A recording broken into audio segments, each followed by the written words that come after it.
All right.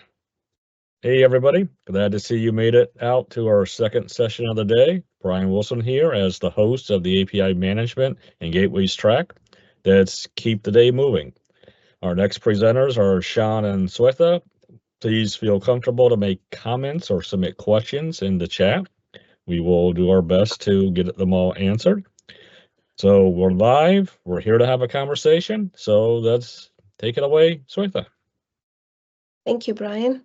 Hello, everyone. Welcome to our talk today on securing API strategies for staying ahead of advanced threat. So I'm Shweta Sridharan, product manager for IBM API Connect, and I have Sean with me, from Akamai, and we're going to be talking about how you can secure your APIs effectively. So let's get started. Next slide, please, Sean.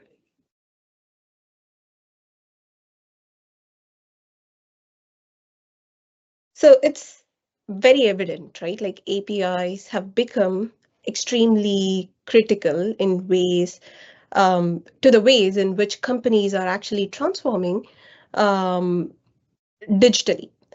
It has become more pervasive as the de facto standards for how companies are using or using APIs to connect applications with data, be it internal between various systems and applications or B2B data exchange for integrations. APIs have become mission critical, whereas in the past they were simply used for basic queries, but now they run mission critical operations in enterprises. Everything is being API driven. Next slide, please. So with APIs coming into prominence and becoming the key enablers of digital experiences, driving everything from mobile apps to cloud services, we are seeing the side effects, right? We are seeing that there is a rise in, the security, API security, which is becoming a major concern for all of us. It's not just digital transformation that's happening, but it's also the attackers who are following us along with that, following the traffic. So here are some of the key findings on the latest threats about why APIs, how API security needs to be more proactive, and it's becoming non-negotiable in today's times. Akamai has done great research, and they have come up with some great findings and statistics in these reports. So I would urge all of you to download the report and give it a quick read to understand how APIs are becoming the prime targets across industries. Talking about which, next slides, right? So as I said, APIs are transforming all industries, which means no industry is actually immune to any API related breaches. It's no longer a question of, if your APIs will be targeted. It's more so when, right? So if you just take a look at the past year, API vulnerabilities have been responsible for over 1/3 of major data breaches and spanning 15 different industries. And it's not the same type of exploit every time. So the exploits and the vulnerabilities are evolving as we speak. So the best way to protect your enterprise, your business, is to assume you are under attack and having and implementing the right defenses, before a breach happens. Next slide, please. Now, let's bring in more complexity to the mix that we already have, right? We are seeing that enterprises are adopting a layered approach. So traditionally utilizing enterprise gateway at the network perimeter to secure your inbound, outbound traffic, north-south traffic basically, and then preferring lightweight gateways for securing your east-west traffic because of, they are of low footprint, declarative solutions, ideal for microservices and service mesh and all of that. So in this layered scenario, it becomes even more evident that API security becomes of great importance for enterprises to think through right from the start of development. Next slide, please. So as I said, security can no longer become uh, an afterthought, or let's say a checkbox at the end of your development. It becomes an underpinning layer to be considered in the design time, management, runtime, and analysis. So as you can see, when we talk about design time, what's important is you need to have secure patterns built in your API design, bring in testing early on, and have API governance as part of your design time.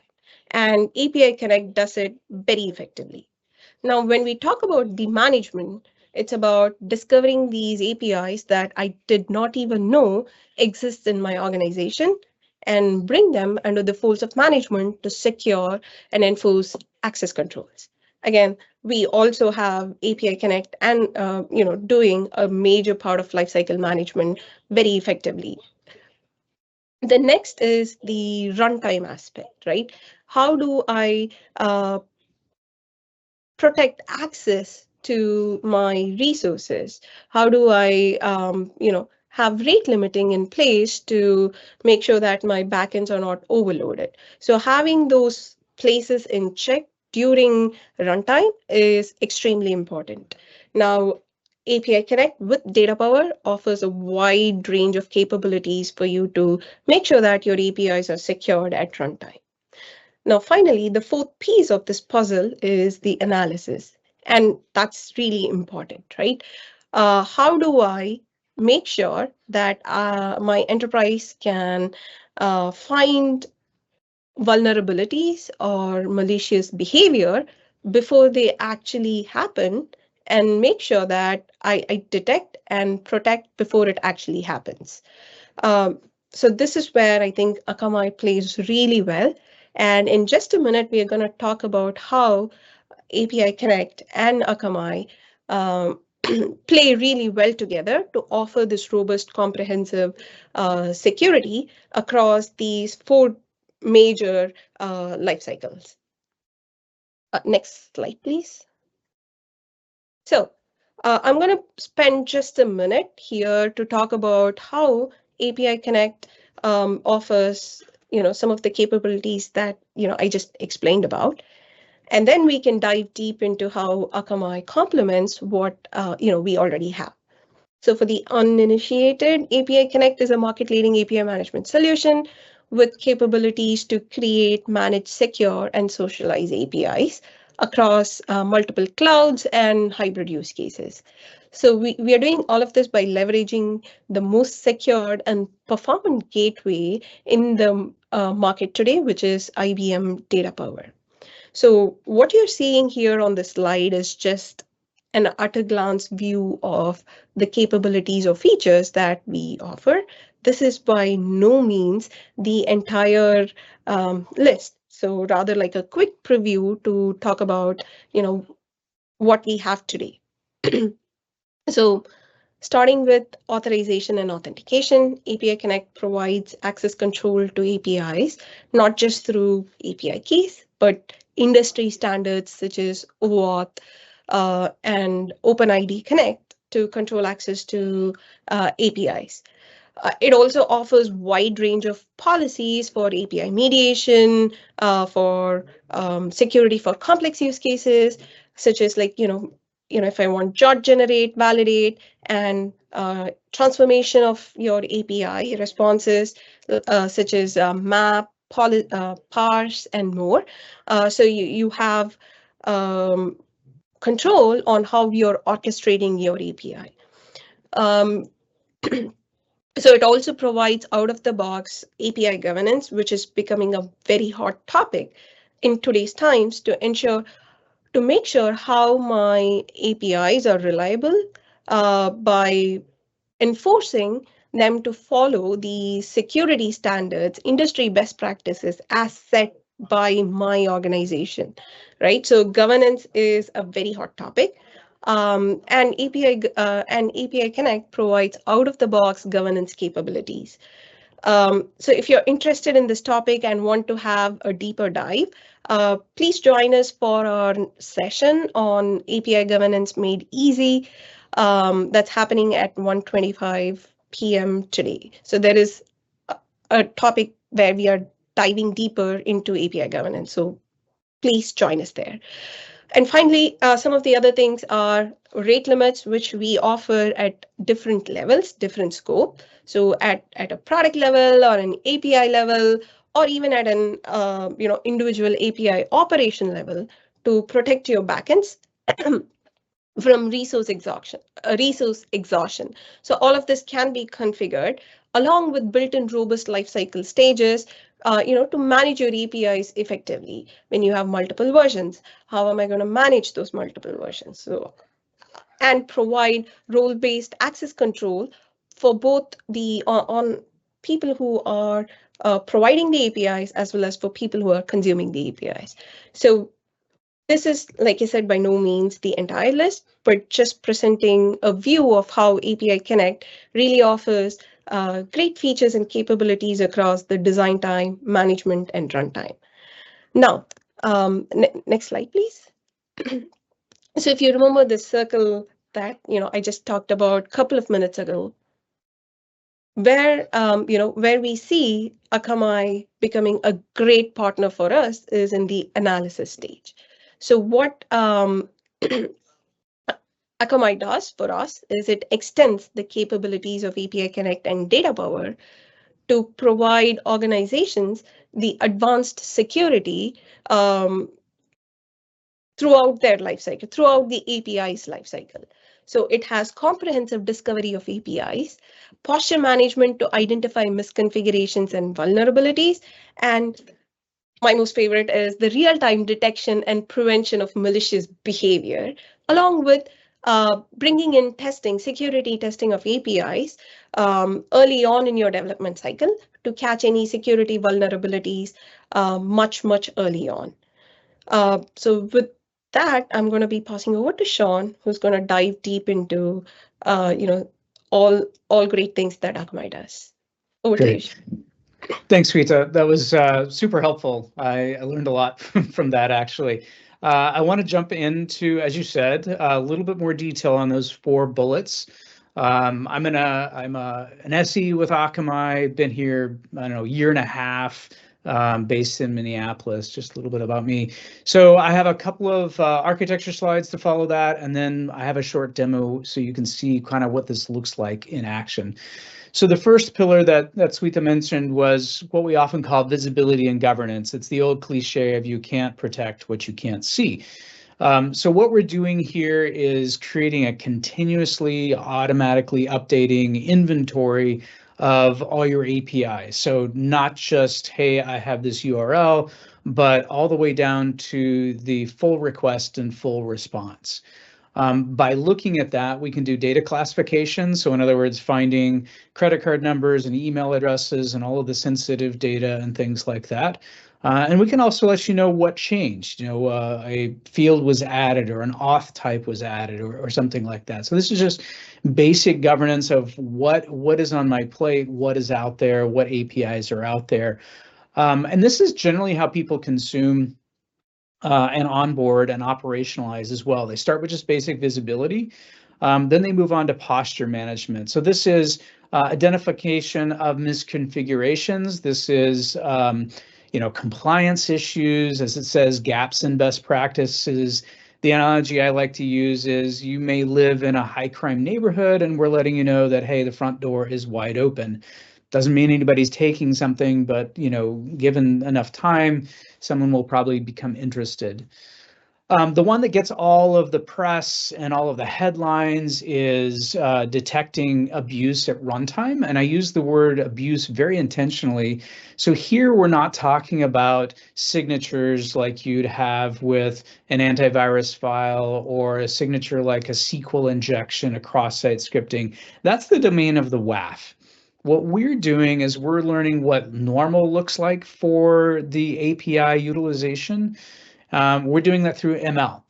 From that, we can detect not normal. So the idea here is if I can catch someone that's behaving badly, so not bad signatures, but bad behaviors, then I can stop them before they actually find a vulnerability. So they've got a lot of trial and error to do to figure out how do I extract or exfiltrate data or do account takeover. They have a lot of work to do, and they have to do it live on your live system.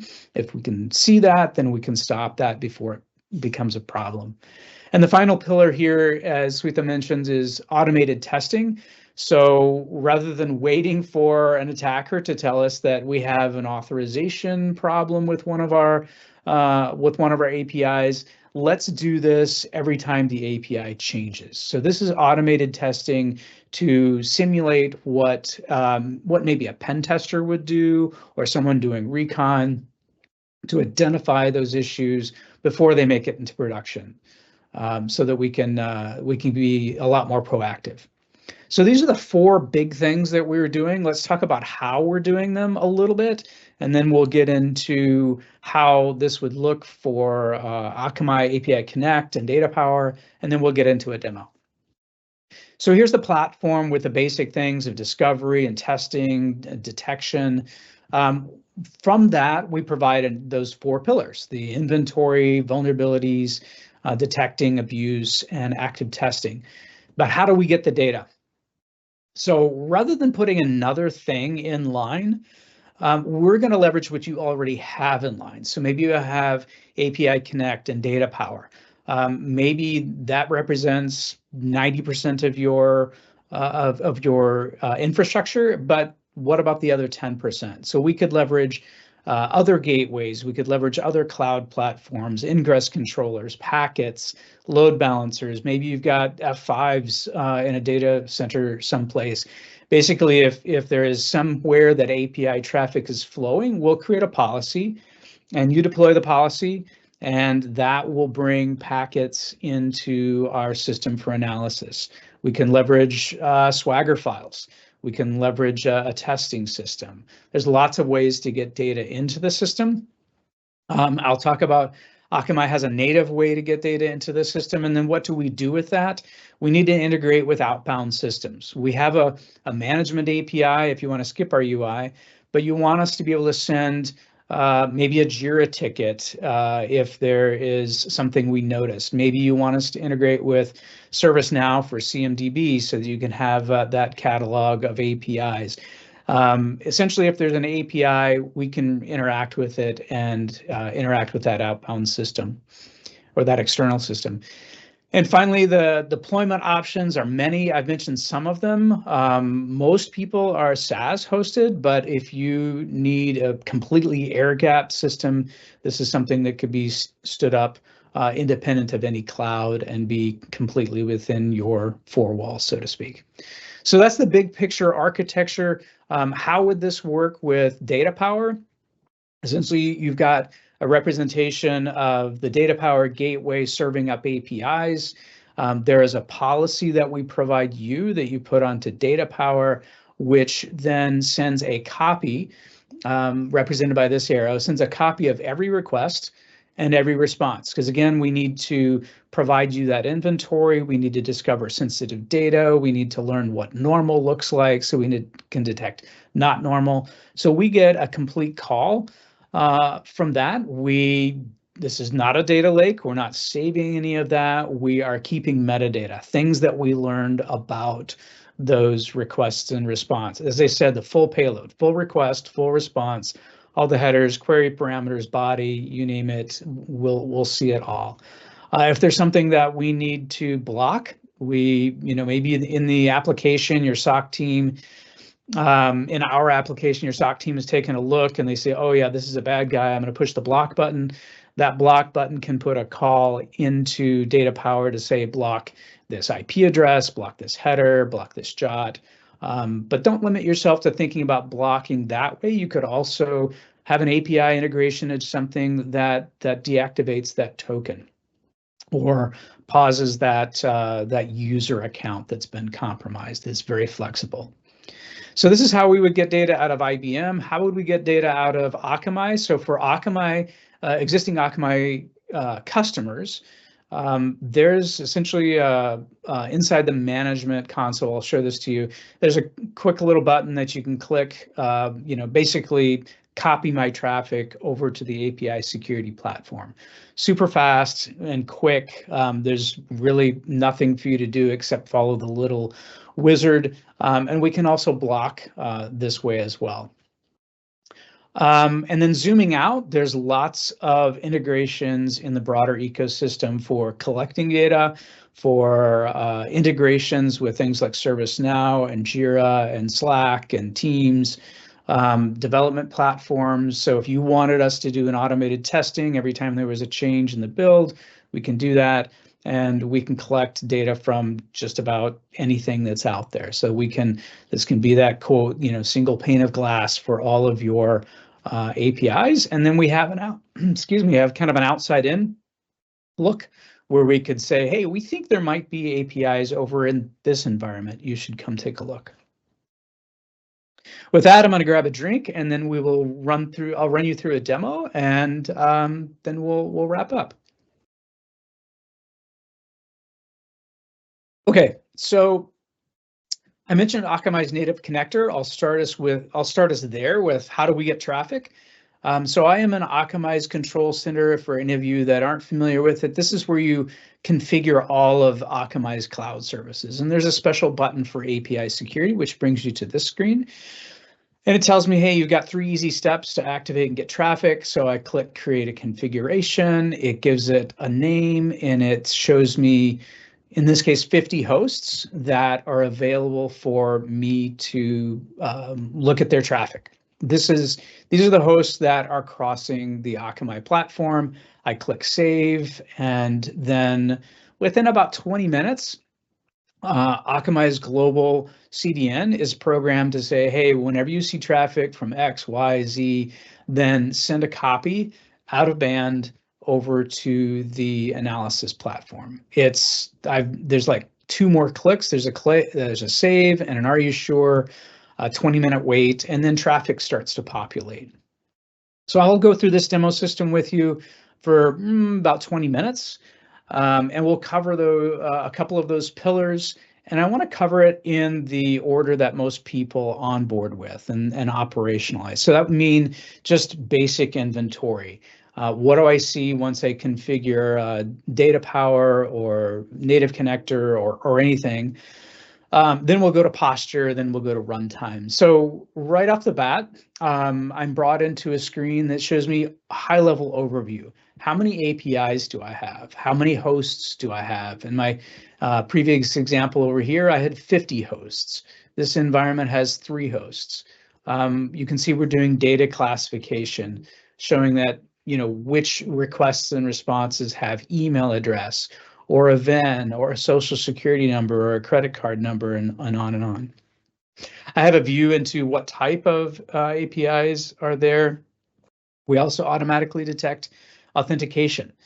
And then we're sort of taking a guess at, where might I have a potential IDOR, or this is now called BOLA by some people. Where do I have auth issues? Which ones are internet accessed? Which ones are internet facing, and things like that. High level overview. Most people honestly jump into this tab here that says APIs.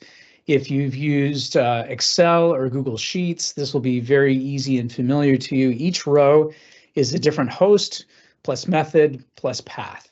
We define that as an API, and then there's a bunch of metadata that is represented in columns.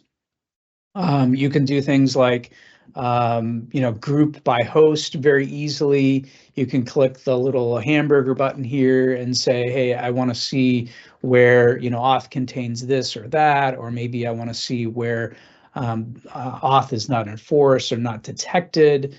It's very easy to see things like that. I've got a button here to say, here's all my metadata. I want to see these things and not these things. So how do I use this? So if I click on one of these rows, I see all of the metadata grouped together into tabs here across the top.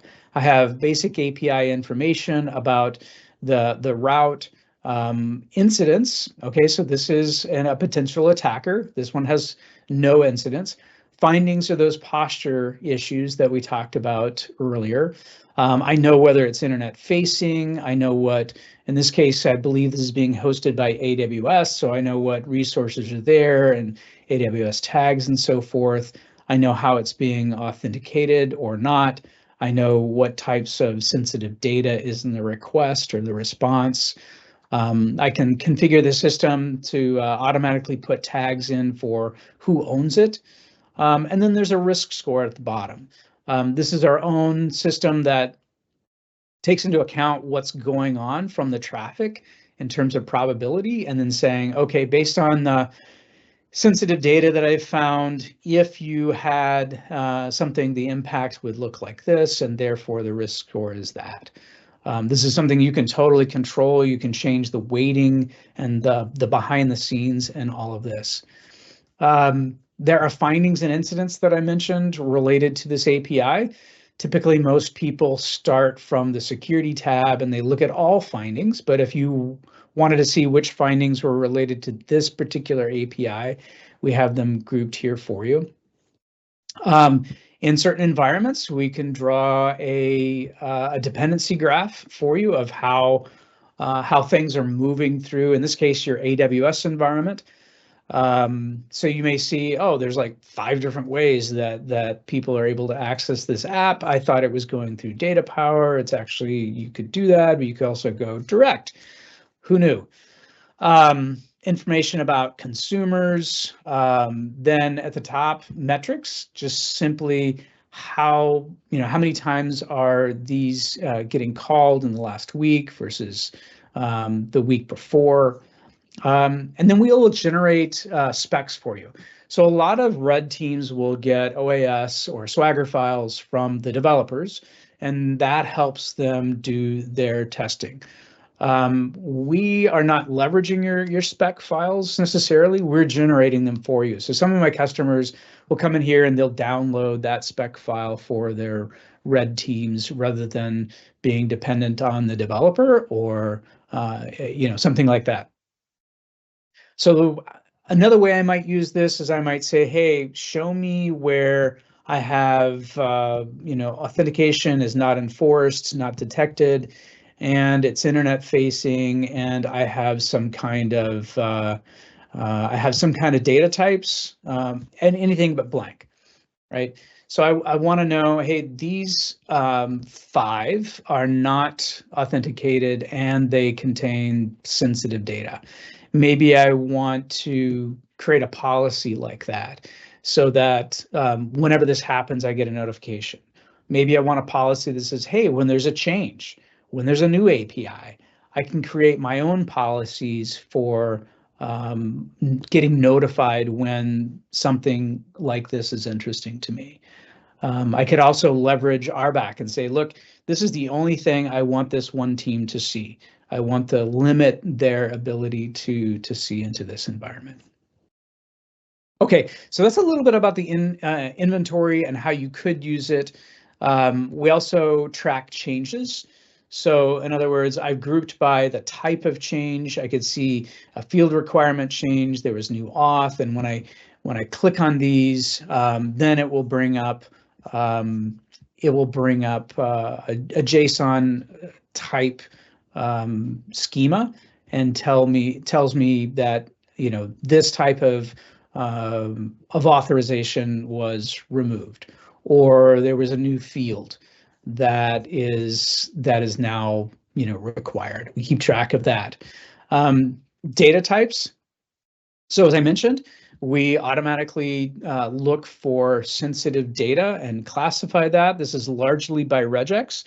So we'll do a regex on the field name, like card number, and then look inside the data of those fields to make sure that, yeah, this looks like a credit card number. And if both of those match, then I'm going to call this a credit card. And this is my little pivot table on top of that spreadsheet that tells me, okay, what kinds of data do I have in my environment? And if I click on one of them, it pops me back to the spreadsheet, so to speak, and shows me the two types or the two calls that contain that type of data. These look exactly the same. They're different by the method because the ML needs to learn that, okay, a get works a lot differently than a put. So we need to have separate ML in the background going for that. I'll skip the other two slides or the other two tabs here about consumers and infrastructure and move along to security.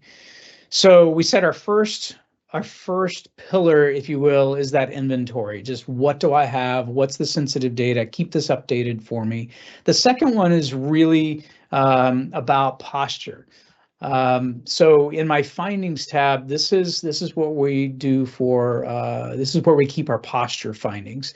I like to have them grouped by severity first and then by type.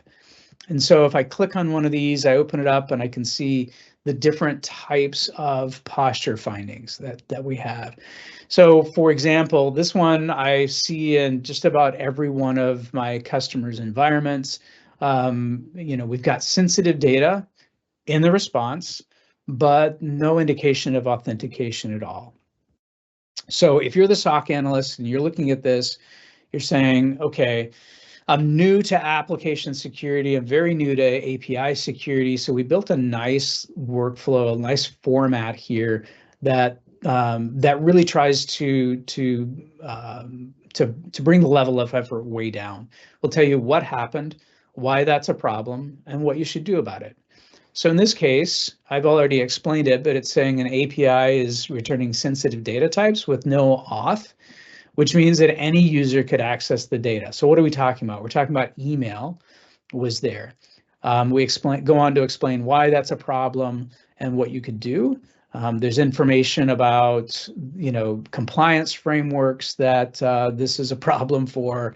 An OWASP API top 10 issue would be an API 3, vulnerability frameworks, steps to reproduce, and so forth. But honestly, what most people do is they click the blue evidence button.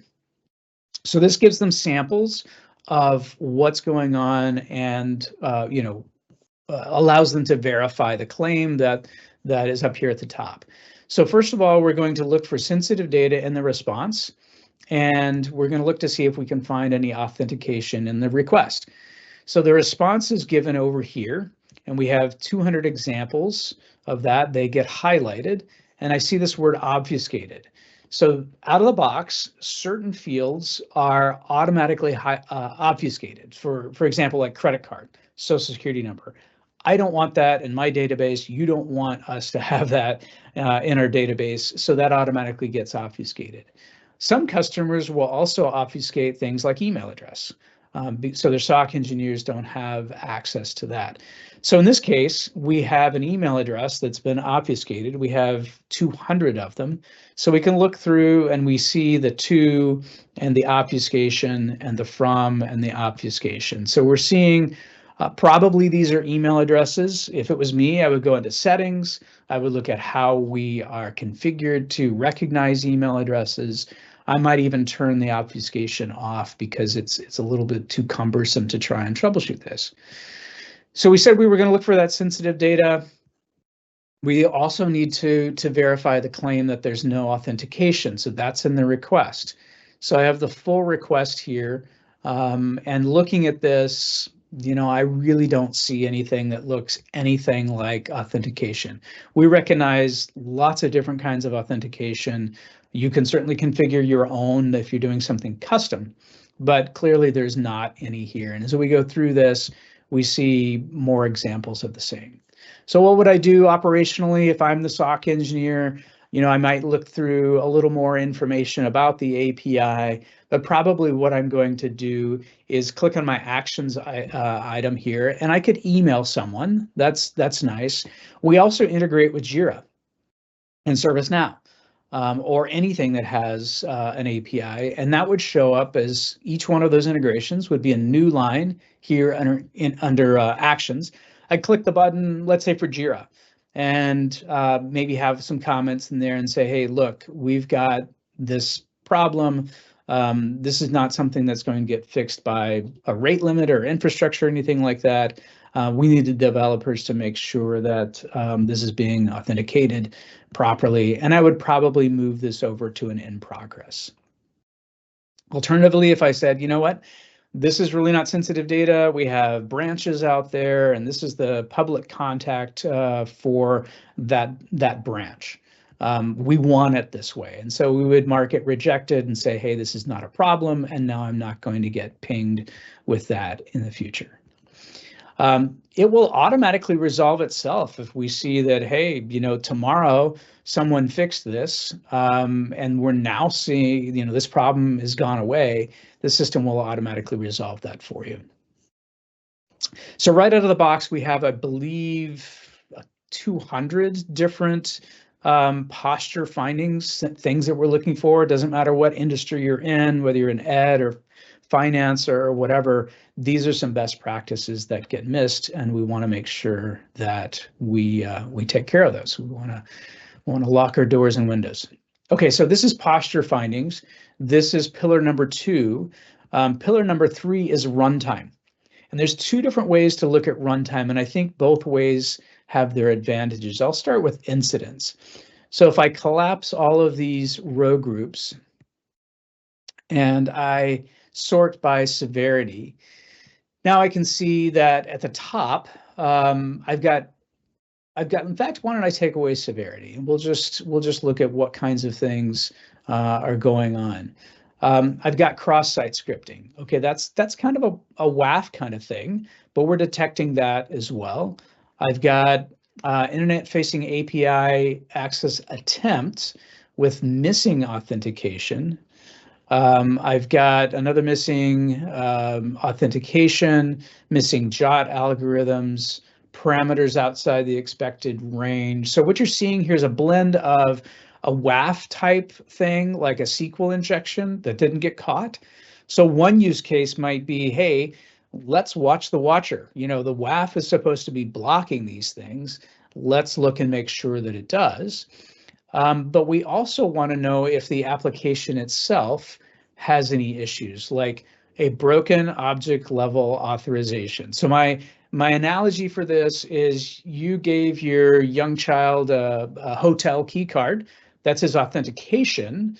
You had to show your credentials to get the key card, and your child is, you know, running down the hall just tapping that key card on all the doors. They shouldn't open. If they do, you have a broken level authorization issue, or the hotel does, that allows you to get into rooms that you shouldn't be able to get into. So this is not a WAF issue. A WAF has no idea that you know, that one user should only have one, in this case, GUID. The WAF just looks and says, is this a properly constructed request? And the answer is yes, then boom, it goes, right? What we're seeing here is this user accessed 7 resources, while a typical user accesses only 1. So here you're seeing the ML come into play with this word typical, or some of these others that say unexpected or excessive and things like that, where we're going, okay, we've learned what normal looks like. It's not normal for a single user to access more than 1 resource. So we look at evidence again, and we see, you know, here we've marked them in red, what you should be looking at. We can see that, let's see, we see that this GUID keeps changing, and we've got, you know, John Smith, we've got Jane Doe, we've got different people that, you know, whose accounts we can get access to. Okay, so this is a view with almost no context. Like, was this just kind of a one-off, or is this part of a pattern? What if we could group all of these into attacker entities that did this? And that's really what this attacker view is doing for us. Here, I mean, think about how most of us have our email arranged. We have kind of the subject grouping, and then all of the individual emails going down the side. That's what we're doing here. We're saying, hey, we have found a token that all of these incidents have in common. So I could look through each one of these incidents individually. That seems really time consuming to me. Probably what I'm going to do is sort by severity and see that I've got internet access with missing algorithm. I look at the evidence and I see, oh yeah, algorithm none, that's bad. And then if I'm not familiar with it, I've got the what happened, why that's a problem, and what I should do situation here. Maybe I look at a few more of them. Maybe I look at the attacker confidence score that we're providing, the risk that's there, the IP reputation. One of them is trustworthy, one of them is high risk. And maybe 5 or 10 minutes pass and I go, wow, this is incredible. Look at all the things this person is doing. Probably I would take a block action. If this is coming from Akamai, I can block at Akamai. If it's coming from Data Power, I can block at Data Power. Because I want to block this attacker for some number. Maybe I want to do it only for 2 hours because I'm going to escalate this to a more senior person or a different team. And I'm not, I want to limit my blocking for the moment. Maybe I also I've integrated with Jira or ServiceNow or something like that, and I want to take an action that way, send an email, Slack, a Teams message, something to let someone know, hey, we need to take care of this attacker. So we also need to fix the application, right? Because, okay, I'm going to block this jot because my Data Power lets me do that, or Akamai lets me do that. But ultimately, I need the developers to fix that problem. I'm probably going to mark this as in progress until they do. If I find that, oh, this is a false positive, I could mark that false positive. But with the number of things we've got going on here, it's unlikely this is a false positive. And then something super helpful over here, I could get an unauthenticated link to this incident that expires in days, weeks, hours, whatever. Why would I do this? I've worked with customers who have offshored a lot of stuff to a completely different company. They don't want to give them access into this system, but they do need to give them enough information so they can fix the problem. I click the copy link button. It's going to expire in 7 days. I can share it with anybody, and they can have access to only this incident and all the information that's shared here. Okay, one of the things that we didn't get into is automated testing. I will give you just sort of a quick teaser on that, a little preview, if you will. So again, the idea here is, what if I could automate the testing, do automated pen testing, be almost as smart as a human, and do this at the speed of software development. So in other words, every time a new build is done, I'm going to run this scan. I'm going to provide OAS, so spec files I'm going to import in here, and credentials I will import in here, and let this thing go through and find, where do I have issues. And so this is my issues screen. I may have a broken function level authorization because a reader role successfully deleted a resource. There are lots of different issues within this. It can find BOLAs, it can find broken authentication issues. It has 2 credentials, so it may log in as John, create an order, log out as John, try and log in as Mary, and see, oh, actually Mary can see John's order. That's not good. That's a BOLA issue. Let's do that. So there's a lot of logic that's built in here to give you the ability to detect API abuse. So that is a quick look at active testing. Would be happy to have kind of a longer look at that. We have a workshop that you can actually go through that and understand better how that happens. But just to sum up here in the last 60 seconds, we talked first about inventory, giving you a view into all of your APIs down to the parameter level, giving you a view into all the sensitive data that's there. Then we talked about findings, so posture findings. There's a couple of hundred here that could trigger. We've got 21 that are still left open in my demo system. These are things that you should fix before someone discovers that, hey, I don't really need to authenticate, or I've got, I can bypass the authentication. I've got sensitive data and query params. And then we went to attackers, two ways of looking at attackers. One is sort of an incident level view of what kinds of things are coming at me, and the other one is more of an attacker view of grouping all those incidents together by that attacker entity. And then seconds ago, we talked about active testing. So that's really what I have for you today. Getting back to my last slide here before we turn it over. Some of the value here is compliance and governance, knowing what I have, knowing what's out there, getting visibility into those requests, and detecting sensitive data.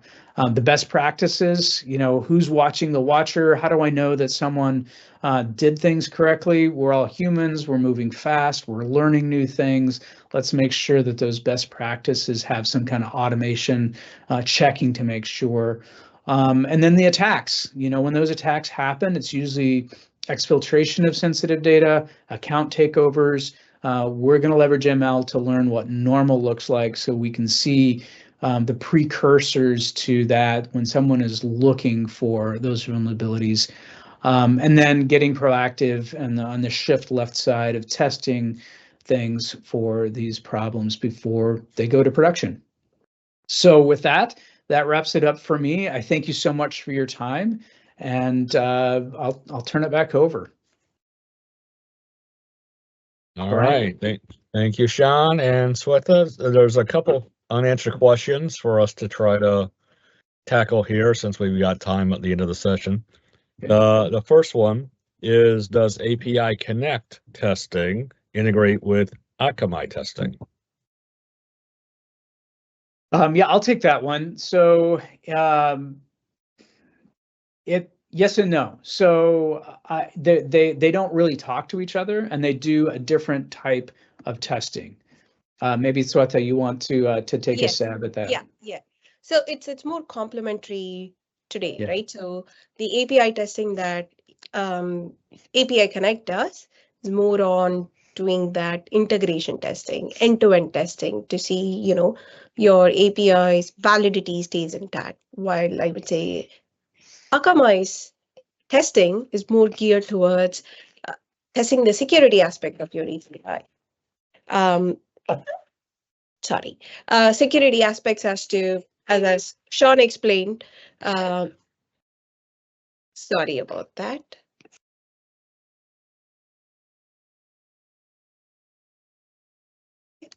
So it's on how do we test for those vulnerabilities or securities early on. So they are more complementary at the moment, each catering towards, tangential use cases, I would say.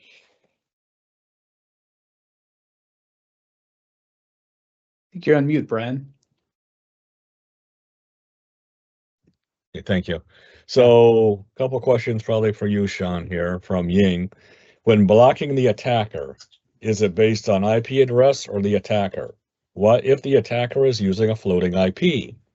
How do you make sure that the JIT user using his own token won't be blocked? Right. That is a great question. I get it almost all the time. So if someone's rotating their IP address, the next question is, are they logged in or not? So typically, I have to, if I wanted to abuse the logic of the API, I would need to log in, not always. So let's take that scenario. If I've logged in, there's a token that I'm going to get back. There's a user ID that I'm going to use to log in. So that's going to give the system a way to identify that attacker. Regardless if I'm rotating my IP address, I'm using the same credentials in one form or another, and we'll link that back, right? In the case where they're not logging in, there are fewer ways to manipulate the business logic, typically, if you're not logged in. And so then, yeah, you are looking at possibly integrating with like a bot style solution that will automatically block that for you, as opposed to this solution is looking for that API abuse, where someone is logged in and they're going, well, what if I change this? And what if I change that? And what if I use this information from, I got this GUID from over here, and what if I plug it in over here in an automated fashion? So those are a couple of different ways we handle that scenario, is abuse on the API security side, and maybe someone who's rotating IP addresses more on the bot side. All right, and his next question is, how would you test against BOLA where credentials are stolen? Are you testing whether the system can react to BOLA? Yeah, I'm testing to determine if it's vulnerable to a BOLA attack. So before that code goes into production, I've got 2 sets of credentials in my test engine, and I've got the Swagger file that I imported so the system knows how to use the application, and then the system goes through a series of checks to determine, okay, can user A create some things, and then if I log out and log in as user B, can user B get access to A information? So that's done in a development environment. That's typically not done in prod. Right. All right, last question, and again, this might be for both of you. In API Connect, there is API governance capability, which comes with a set of global rules, including OWASP Top 10. How would you differentiate what is offered by API Connect governance and what is offered by Akamai API Security? Swetha, do you want to lead off with that one, and I will I'll throw in my 2 cents. Yeah, sure. So I think where API Connect's governance is primarily used today is on the design or the develop side of things. As you are building your APIs, you would want to validate them against these different rule sets that comes either out of the box, or we can also support custom rule sets. Let's say you want to create your own rule set. API Connect supports it today.